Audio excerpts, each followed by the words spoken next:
अस्सलाम वालेकुम दोस्तों, मेरा नाम है अली। मैं की तरह मौजूद है दाऊद और आप देख रहे हैं इस वक्त क्रिकेट लवर अली शो को। किसको देखना तो बनता है। तो दोस्तों, आप लोग से बात करने जा रहे हैं, बात करेंगे आज आपसे टॉप क्रिकेट न्यूज का सेगमेंट आज आप लोग से शेयर करेंगे। नंबर 1 पे आज आप लोगों से बात करने जा रहे हैं कि जो आपके सरफराज अहमद है उनको लेकर बड़ी खबर आ रही है।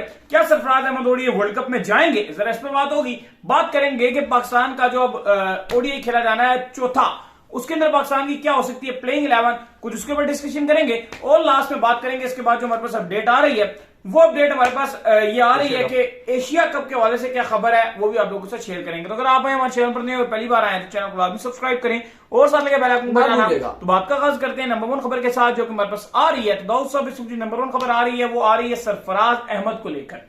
देखिए, चले पहले प्लेइंग 11 के हवाले से बात कर लें, ये सरफराज के ऊपर करेंगे।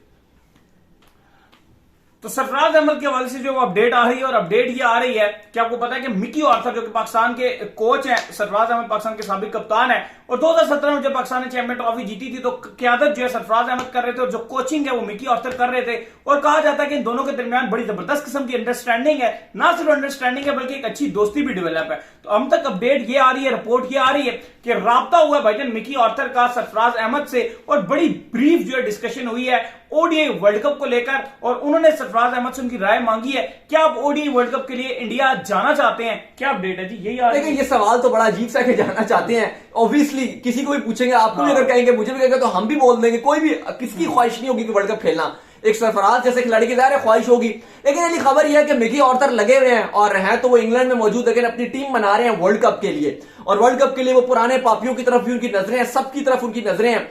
लेकिन देखिए, अब सवाल यह है कि क्या सरफराज की जगह बनती है। देखो, इतनी सी बात है कि इस टाइम रिजवान बहुत शानदार कर रहे हैं, पाकिस्तान की फर्स्ट चॉइस है एब्सोल्युटली। उनके अलावा आप कोई किसी और के तरफ नहीं जाओगे। लेकिन दूसरा सवाल यह भी है कि ओडीआई वर्ल्ड कप है, एक लंबा फॉर्मेट है आपके पास। अगर खुदा ने खासा, क्योंकि हमने देखा कि रिजवान बहुत ज्यादा इंजरीज के साथ जूझते हैं, अक्सर उनको इंजरीज हो जाती हैं। और खैर, रिजवान क्या कोई भी खिलाड़ी हो, कभी भी कोई भी खेल रहा हो, किसी टाइम भी किसी को भी कुछ भी मसला हो सकता है। जाहिर है हर टीम के पास एक बैकअप विकेट कीपर होगा। तो फिर सवाल उठेगा कि पाकिस्तान के पास बैकअप विकेट कीपर कौन होगा।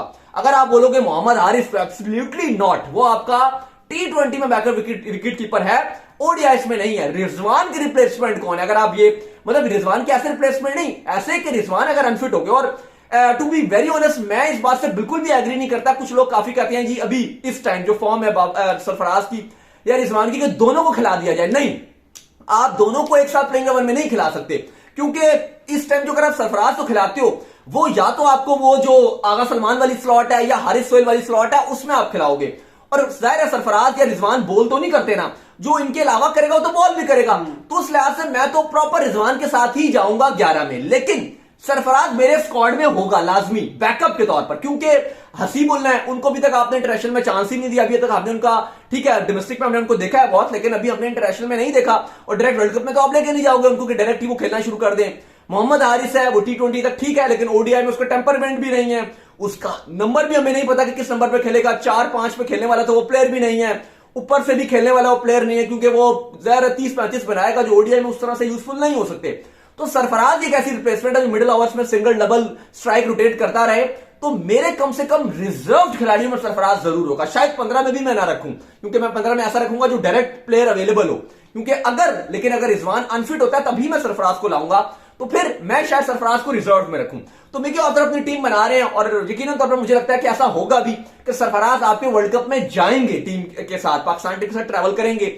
मे भी वो 15वें खिलाड़ी भी हो जाए, मे भी वो रिजर्व में भी हो जाए। उनकी रिप्लेसमेंट कोई भी नहीं है ना पाकिस्तान में, ओडीआई में तो हाँ नहीं, अभी कोई एक सरफराज ही बनेगी। सरफराज ही नजर आते हैं। अगर वो अनफिट हो गए तो आपने ओडीआई के अंदर कोई विकेट कीपर तैयार ही नहीं किया, आपने खेले ही नहीं इतने अरसे तक तैयार। हाँ, ओडीआई भी नहीं खेले आप, उसमें ब्लेम भी नहीं करोगे। T20 आप खेलते हो, उसमें आपके पास बहुत कुछ है। T20 में आपके पास मोहम्मद हारिस भी है, बैकअप में कहीं ना कहीं आपको हसीबुल्ला भी है, कहीं ना कहीं आजम खान भी आपको नजर आ जाएंगे। लेकिन आपको जो ओडीआई फॉर्मेट है यहाँ पे आपको कोई नजर नहीं आता। तो जैसे टेस्ट में हल्के से अक्कू भाई भी हैं किसमें, T20 में। हाँ चले, लेकिन अक्कू भाई अपने आप, लेकिन अक्कू भाई इतराज करते हैं कि विकी भाई आपने मुझे ग्लव्स पकड़ाए थे, मैं नहीं पकड़ना चाहता ग्लव्स। और उन्होंने विकी भाई को ये भी कहा था कि विकी भाई ने बोला कि अगर आप ग्लव्स मुझे पकड़ा देंगे, मतलब आप विकेट कीपिंग नहीं करेंगे तो फिर आपकी टीम में जगह नहीं बनती और मैं देखूंगा कि तुम कैसे खेलो। हाँ। मैंने विकी भाई को कहा कि यार विकी भाई ऐसा ना करें। अच्छा, तो खैर जो इनका राब्ता हुआ है, सरफराज से भी पूछा गया, एक नेल्सन मंडेला के वो ट्रायल्स वगैरह एक छोटा सा टूर्नामेंट था, उसके हवाले से वो बैठे ब्रांड एम्बेसडर बनाया, हाँ ब्रांड एम्बेसडर है उसके, तो उनसे पूछा गया तो उन्होंने कहा बिल्कुल मेरी ख्वाहिश है, क्रिकेटर की ख्वाहिश होती है वर्ल्ड कप खेलना।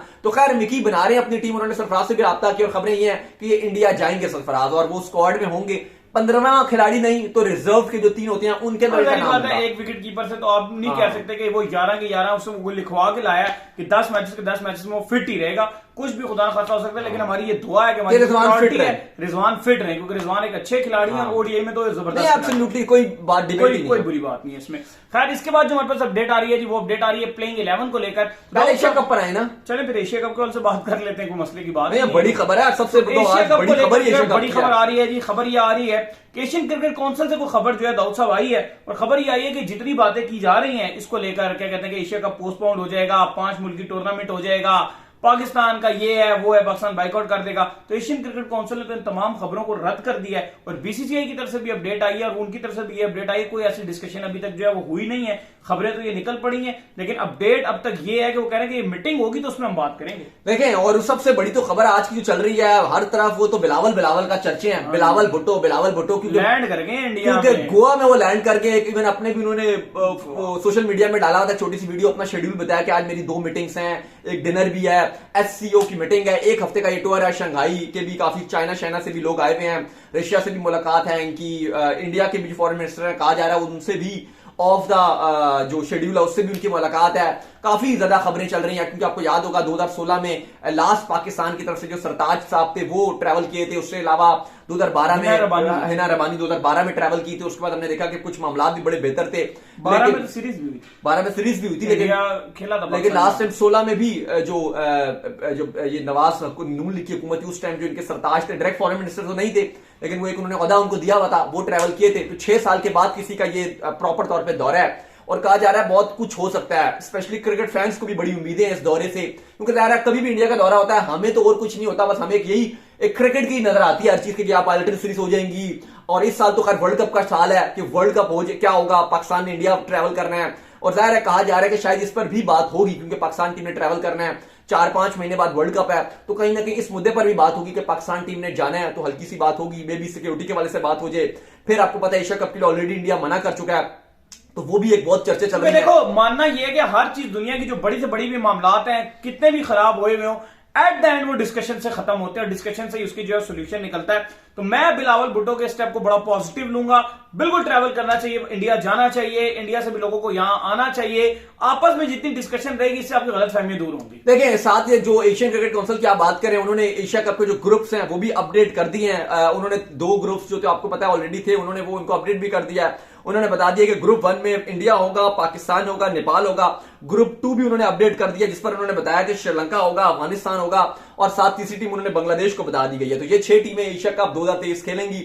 अब फिर बातें, आपको पता है खबरें चल रही थी, मैं और अली नथिया गली थे, वहां से भी हमने शो किए थे और मैं आपको अपडेट भी दे रहे थे, लेकिन एशियन क्रिकेट काउंसिल के 2-3 मेंबरान हैं जिन्होंने कंफर्म भी किया। उन्होंने कहा कि अभी तक कुछ फैसला नहीं किया गया, जल्दी उन्होंने कहा कि हम मीटिंग शेड्यूल कर रहे हैं, वीक के अंदर अंदर आपको पता चल जाएगा, मीटिंग का भी शेड्यूल आ जाएगा इस हफ्ते के अंदर अंदर। उन्होंने जो कंफर्मेशन दिया, उन्होंने कहा कि 1 हफ्ते के अंदर अंदर आपको मीटिंग का शेड्यूल आ जाएगा और मीटिंग में बैठकर हम फैसला करेंगे, क्योंकि जो उनका मेंबरान है उनका मानना यह है कि कुछ मामला स्टक हुए हुए हैं। और जब अखबारों को ये इंटरव्यूज दे रहे हैं, चाहे पीसीबी के कुछ मेंबर्स हों, चाहे बीसीसीआई के मेंबर्स हों, या इवन कुछ एसीसी के भी मेंबर्स हों, तो उससे सिर्फ बातें खराब हो रही हैं, क्योंकि कोई ना कोई उल्टी सीधी अखबार अपने से भी लगा के बात जो है वो बता देता है, जिसकी वजह से फिर वो इंटरनेशनल मीडिया की जीनत बन जाती है खबर, और फिर मेंबरान्स और बोर्ड्स को और तकलीफ होती है और उनके दरमियान जो दूरियां बनती हैं।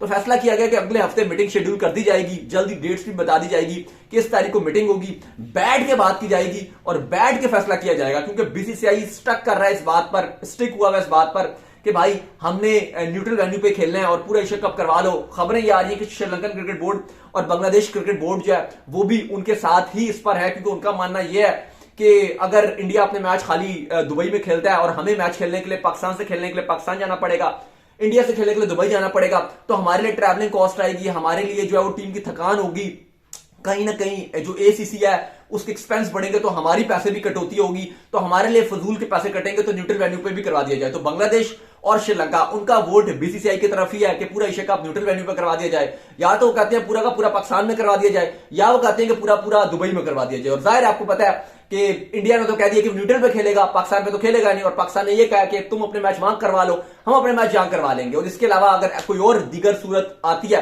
तो हम एशिया कप का बायकॉट कर देंगे। तो अब कहा यही गया कि एक हफ्ते के अंदर अंदर मीटिंग शेड्यूल की जाएगी या डेट दे दी जाएगी एक हफ्ते के अंदर अंदर, फिर शायद नेक्स्ट वीक मीटिंग रख दी जाए और उस पर बैठ के आखिरी फैसला किया जाएगा, लास्ट डिसीजन किया जाएगा, आर या पार, या एशिया कप का फ्यूचर का भी फैसला किया जा सकता है, या तो पीसीबी घुटने टेक देगा। जाहिर है मीडिया में तो पीसीबी ने बोला कि हम नहीं खेलेंगे, लेकिन मे भी पीसीबी या तो मान जाएगा या तो बीसीसीआई मान जाएगा। कुछ खबरें ये भी आ रही हैं कि शायद ये भी हो जाए, शायद ये भी हो सकता है कि सिर्फ 2 से 3 मैच जो पहले है एशिया कप के, पहले 2 से 3 मैच वो पाकिस्तान के जो शहर है कराची वहां पर करवा दिए जाएं, 2 मैच सिर्फ एशिया कप के फर्स्ट 2 मैचेस, ताकि पीसीबी ने जो बहुत मतलब अपने आप को कहा हुआ है कि हम करवाना चाहते हैं, तो बस वो एक लॉलीपॉप ही दिया जाएगा कि पहले 2 मैच, एक श्रीलंका और वो अफगानिस्तान का मैच हो जाएगा, एक पाकिस्तान और जो कोई नेपाल का मैच हो जाएगा, वो 2 मैच कराची, कोई भी वट एवर शेड्यूल तो नहीं आया, कोई भी 2 से 3 मैच पहले जो 2-3 मैच हैं वो करा दिए जाएंगे यहां पर आपके पाकिस्तान में। उसके बाद सारी टीमें ट्रैवल कर जाएंगी दुबई में, और फिर बाकी जितने बकिया मैचेस हैं वो सारे के सारे आपके जो रिमेनिंग जितने मैचेस होंगे वो दुबई में होंगे। तो ये कुछ खबरें आ रही है कि जो बीच का रास्ता निकाला जाएगा प्रोबेबली वो यही होगा कि बाद 2 मैच शुरू में स्टार्ट जो है एशिया कप का वो पाकिस्तान से लिया जाएगा, पहले 2 मैच, और फिर आपका पूरा का पूरा एशिया कप आपका खेला जाएगा दुबई में। तो ये मे भी इस बात पर शायद पीसीबी भी मान जाए और बीसीसीआई भी मान जाए और बाकी बोर्ड्स भी कह रहे हैं जी चलो ठप्पा लग गया। इसके बाद जो हमारे पास अपडेट आ रही है जी, वो अपडेट हमारे पास आ रही है प्लेइंग 11 को लेकर। तो कल खेला जाना है जो आपका चौथा ओडीआई है। आपको पता है कि पाकिस्तान 3 से जो है वो 0 से सीरीज जीत चुका है, लेकिन बड़े प्लेयर जो है उस वक्त बाहर बैठा हुआ है जिसका नाम है इफ्तिखार अहमद यानी कि इफ्ती मानिया। तो कल हम इफ्ती मानिया को जो है हर सूरत देखना चाहते हैं, क्योंकि आपके मामूल हक ने तो कह दिया हमारे पास टाइम नहीं है, 3 ओडीआई खेल के उन्होंने टाइम डिसाइड कर लिया, तो 2 ओडीआई इफ्तिखार को भी खिला दें, उससे भी फिर हम टाइम डिसाइड कर लेंगे कि इफ्तिखार का क्या मामला है। और साथ में लेकिन दाऊद साहब नवाज की जगह पे क्या इफ्तिखार खेलेंगे या फिर आपने एक जो बात कही है ना कि उन्होंने कहा जी कि बस हो गया, हम जगह नहीं दे सकते किसी को।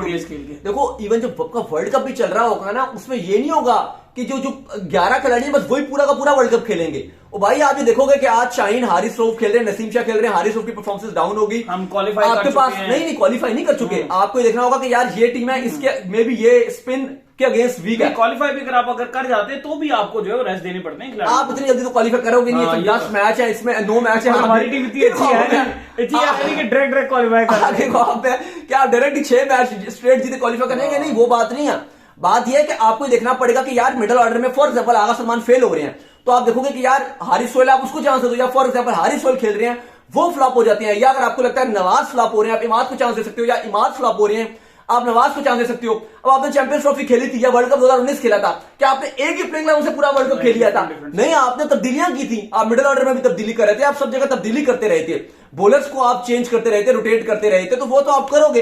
इवन आप चैंपियंस ट्रॉफी जीते हो, उससे पहले सेमीफाइनल में रोमान रेस खेले थे, ठीक है, आमिर अनफिट थे, जो भी था, फाइनल में आमिर खेल गए थे, तो आपने हर मैच में तब्दीली की गई थी। पहले मैच में आपके अहमद शहजाद ने ओपनिंग की थी अजहर अली के साथ, बाद में फखर जमान और अजहर अली ने ओपनिंग की। तो ये तो आईसीसी इवेंट्स में आपकी तब्दीली होती है। जो 15 खिलाड़ी होते हैं वो 15 के 15 एक्टिव होने चाहिए, 15 के 15 तैयार होने चाहिए। ये नहीं कि बस 11 खेल रहे हैं बाकी चारों को जंग लगा हुआ है, वो तैयार ही नहीं है खेलने के लिए। यही बायोलेटर सीरीज होती है जिनमें आप अपनी जो 15 खिलाड़ी हैं 15 के 15 को तैयार करते हो। तो देखो मेरे नजदीक तो कल इफ्तिखार की जगह बनती है, और बेशक आप अब्दुल्ला शफी को बाहर बैठा दो, अगर आपको आका सलमान को खिलाना ही है ना, उसको पक्का ट्राई करना है, तो आप बेशक अब्दुल्ला शफी को आराम करवा दो, 4 पे आप रिजवान को कर दो, 5 पे आप आगा सलमान को कर दो, 6 पे आप इफ्तिखार को कराओ। इफ्तिखार की जगह हर हाल में बनती है।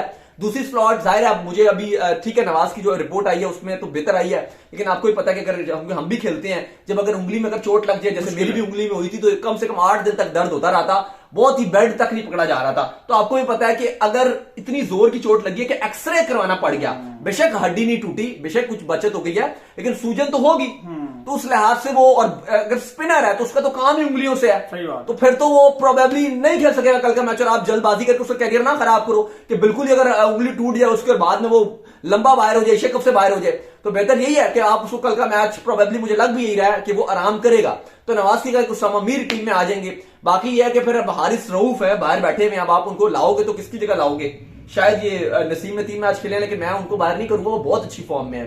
अब शाहीन है, शाहीन को आप पहली आराम के बाद लेकर आए हो, तो शायद बाकी आप हारिस रऊफ को लाओगे फिर। नहीं, अब वही खेलेंगे। एक ही तब्दीली मुझे नजर आ रही है, और वो ये नजर आ रही है कि नवाज की जगह पे जो है वो आपके चाचू खेल सकते हैं। बाकी मुझे तो नवाज की जगह चाचू, वो तो हाँ। बॉलर है। नहीं, वो तो आप सममीर को लाओगे ना डायरेक्ट, आपको बॉलर चाहिए प्रॉपर। लेकिन आप अभी उनको भी नहीं बिठाना चाह रहे ना, जो आपके ऊपर हैं चाचू फिर ये रिप्लेसमेंट है ये आगा सलमान। आवाज सलमान तो को फिर आप बिठाना अब्दुल्ला होगा। शफीक को बाहर बिठा दोगे शायद। हाँ, मेरे भी अब्दुल्ला शफीक बैठ जाए। फिर आपके जो रिजवान है, जो चले। अच्छे नंबर के लिए रोते हैं, शायद उनको वो नंबर में। हाँ, चले। तो उम्मीद करते हैं आज का हमारा शो आपको आएगा पसंद आया। वीडियो को लाइक कीजिए, हमारे चैनल को सब्सक्राइब कीजिए, साथ में बेल आइकन को बजाइए, और एक और काम कर लीजिए, वो ये कर लीजिए, इंस्टाग्राम में मुझे फॉलो कर लीजिए, वहां पे मैं मौजूद हूँ, दाऊद क्रिकेट के नेम से। आपको किस सवाल हो तो भेजिए, इनको भी फॉलो कर लीजिए। लवली ऑफिशियल के नाम से लिंक डिस्क्रिप्शन में जाइए, फॉलो कीजिए। आप सुनते रहें। अल्लाह हाफिज़, ख्याल रखिएगा।